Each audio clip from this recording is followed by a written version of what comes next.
up for the already introduced Andrew Thomas, everybody. Give him a big round.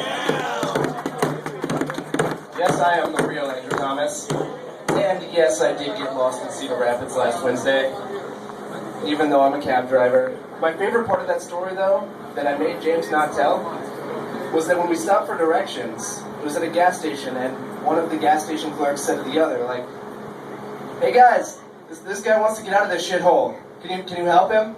Like, yeah, now, I felt like I had to clarify, like, specifically directions, not like life advice. Not like, well, first you get a job, and then find an apartment. No, I just need 380. That's all I need, and then I'm good.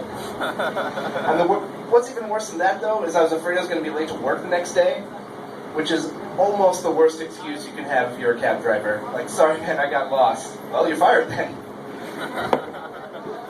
Like, I was trying to think of worse excuses, probably somewhere in between, like, sorry, my Coke binge ran late last night and I threw my whiskey bottle out of a car and hit a cop.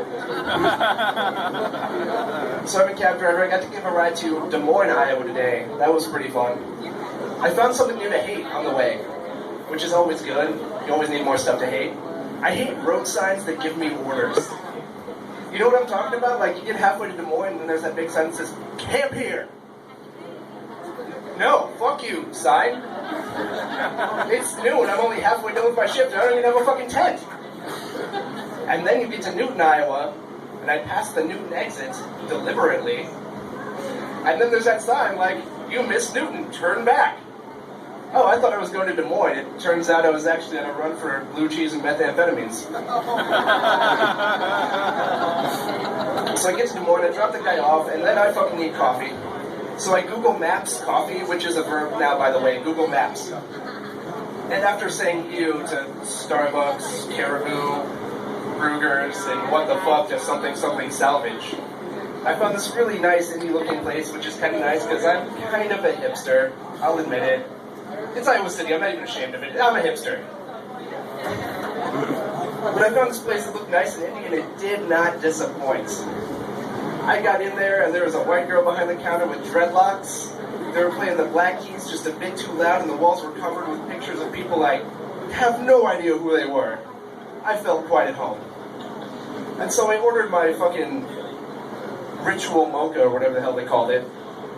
And I'm thinking, I feel a bit peckish. I wonder if there's anything to eat. And I look down, and I actually find something that is a bit too hipster even for me.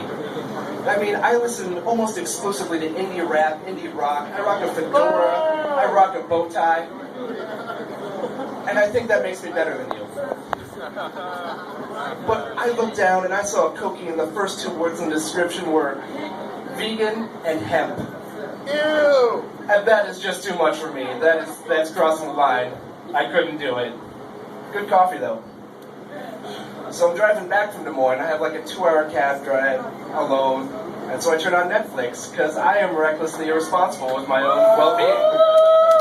You guys got Netflix on your phone? Anybody? Yeah. Isn't that the greatest thing ever? Yeah. Like, I would never do that with a customer in my cab. And like, when I'm driving my son around, I don't even listen to the radio, because that kid is getting to the zoo alive, damn it. We've got giraffes to feed. When it's just me in the car, my own life does not seem nearly as important as catching up on Doctor Who. And so I decided to watch Louie, which is a great show written and directed by Louis C.K.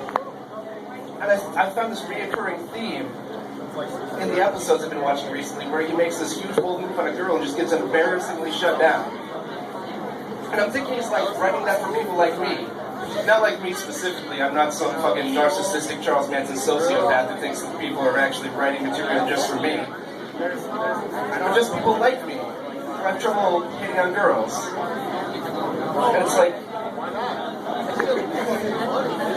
so shy and socially awkward.